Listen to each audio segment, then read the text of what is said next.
এটা তো ওয়াজ না, এটা ক্লাস। এটা শিখতে হবে। সারা জীবন চিৎকার করে করে গান গেয়ে গেয়ে ওয়াজ করে মাহফিল স্টেজ গরম করে লাভ নাই। শিক্ষা না থাকার কারণে আজকে মুসলমানের অধঃপতন ঘটেছে।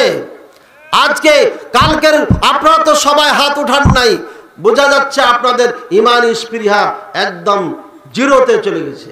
স্পৃহাটা পর্যন্ত আপনারা হারিয়ে ফেলেছেন কয়েকজন বাদ দিয়ে। কালকে সবাই হাত উঠিয়েছে। একটা পাগলা ছিল, তেমন তার হুঁশ বুদ্ধি নাই, বুঝতে পারছি, সেও 2 হাত উঠিয়েছিল। কিন্তু আপনারা বুদ্ধিমান হয়ে সবাই হাত উঠাচ্ছেন না। যা হোক, একটা ভালো কথা যে হয়তো আপনারা বুঝেছে যে হাত উঠাচ্ছেন না, যে পারবো না তো আবার কিসের হাত উঠাবো। যারা যারা পারবেন হাত উঠিয়েছেন। গাজা যাওয়া যাবে না, এই জন্য যে ভিসা লাগবে, তাই না? পথ দেখিয়ে দিব। হ্যাঁ, সৌদি আরবে ভিসা করে যাবেন, উমরার ভিসা করে দিয়ে বর্ডার দিয়ে মারবেন দৌড়, সিরিয়া চলে যাবেন। সিরিয়া যাবেন। সিরিয়া যারা এখন ক্ষমতায় আছে, যা বলবেন যে আমি যুদ্ধ করার জন্য এসেছি, আমি মুসলমান, বাংলাদেশ থেকে এসেছি, আপনাকে নিয়ে নিবে। বুঝেছেন? যাওয়ার পথ দেখিয়ে দিলাম। জর্ডান চলে যান, জর্ডান থেকে সিরিয়া যাবেন, সরাসরি গাজা যেতে পারবেন না, সরাসরি গাজায় যেতে পারবেন না। এই ইহুদিরা চারিদিক থেকে ঘিরে রেখেছে, আপনাকে ঢুকতে দিবে না। কথা বলছেন?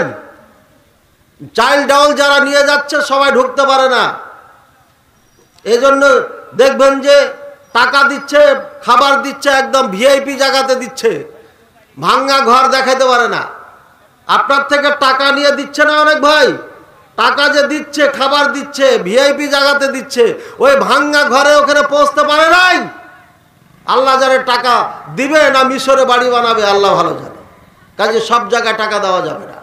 যারা গাজার ওই আপনার যেখানে সমস্ত বাড়ি ঘরকে জ্বালিয়ে পড়িয়ে শেষ করে দিয়েছে, মাটির সাথে মিশিয়েছে, ওখানে দাঁড়িয়ে যে বলতে পারবে আমি এখানে খাবার দিচ্ছি, ওকে টাকা দিয়ে।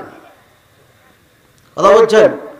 আমাদের দেশ থেকে জিহাদি পার্টি গেছে, 3-4 জন না 5-6 জন একটা টিম গেছে, কোটি কোটি টাকা নিয়ে ফিলিস্তিনে গেছে। কোথায় গেছে? ফিলিস্তিন গেছে। আরে ফিলিস্তিনে মারামারি আছে, কিন্তু অত মারামারি নাই। ফিলিস্তিন একটা আর গাজা আর একটা। খাওয়াইতে হবে, পড়াইতে হবে, টাকা দিতে হবে গাজাই, ফিলিস্তিনে না। 2 জায়গায় পার্থক্য আছে, বুঝেন? পার্থক্য বুঝাবো? হ্যাঁ, আমি যেহেতু দুর্গাপুর থানা পুরাটা চিনি না, পুরা দেশের ম্যাপ সম্পর্কে যাদের জানা আছে, ম্যাপ কারা কারা ম্যাপ সম্পর্কে জানা আছে হাত ওঠান তো। বাংলাদেশের ম্যাপটা দেখেননি? চিটাগাংটা দেখেন না? একটা নদী দিয়া কাটানে ছোট্ট হয়ে আলাদা হয়ে আছে, আছে না? চিটাগাংয়ের পরে সাগর না অন্য দেশ আছে? সাগর। গাজা হচ্ছে চিটাগাং, এরপরে সাগর। পালাইতে হলে সাগর দিয়ে পালাইতে হবে। সাগর দিয়ে পালাইলে ইয়ামানে যেতে পারবে, ওই যে আমার মায়ানমার মনে করেন। আর ফিলিস্তিন হচ্ছে রাজশাহী, নাটোর, নওগাঁ, চাপাই মিলে এটা ফিলিস্তিন। এই দুর্গাপুরে হচ্ছে বাইতুল মুকাদ্দাস। এই দুর্গাপুরে এই শয়তানি ইহুদিরা করেছে কি, আপনার এইভাবে ঢুইকা এসে এই বাইতুল মুকাদ্দাসটাকে দখল করেছে। এটা বাইতুল মুকাদ্দাস। আর এই বাইতুল মুকাদ্দাসে, এখানে বাইতুল মুকাদ্দাস সামনে একটা গোল করে দেখবেন যে একটা গম্বুজ আছে, সব পাথর আর পাথর দেখা যায়। টিভিতে দেখালে ওটাই বেশি দেখায়, আর অরিজিনাল বাইতুল মুকাদ্দাসটাকে দেখাই না। কেন দেখাই না? এর একটা কারণ আছে। এত কথা আপনারা হজম করতে পারবেন না। আপনারা হজম করতে পারলেও নেটে যারা দেখবে শুনবে তারা হজম করতে পারবে না, কারণ তারা ইতিহাস জানে না। তারা হচ্ছে আবেগী মুসলমান, তারা আরবি থেকে ইতিহাস নেয় নাই। তারা কিছু কিছু মূর্খ স্কলার থেকে ইতিহাস নিয়েছে, যার কারণে আমাদেরকে তারা ভুল মনে করে, আর আমাদেরকে তারা বলে এরা ইহুদির দালাল। খবরদার, সাবধান, মুখ সামলে কথা বলবে। আমরা ইতিহাস জেনে শুনে পড়ে বুঝে কথা বলছি, আর তুমি এই মূর্খ স্কলার থেকে 2-1টা বক্তব্য শুনে তুমি লাফাচ্ছ, তুমি আবেগী মুসলিম, তুমি তলার থেকে জানো না, ওপর থেকে চিল্লাচ্ছ, আর আমরা ভিতর থেকে জেনে শুনে কথা বলছি। ভাইরা আমার, কথা বুঝেছি না বুঝে নাই? নেতা শেষ হয়ে গেল, এরপরে বক্তা আসলে এখানে বক্তার এই চারটাও দখল করে ফেলেছেন, নেতা শূন্য করা হয়েছে।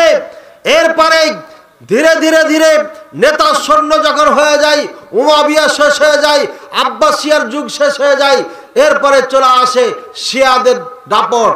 এই আব্বাসিয়ার যুগেই শিয়াদের দাপট শুরু হয়ে যায় চরমভাবে।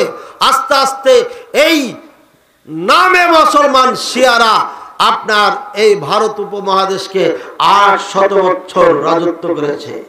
কিছু মুসলমান ফ্রেশ মুসলমানের স্বাধীন করেছিল এই দেশকে এবং তারা রাজত্ব করেছে।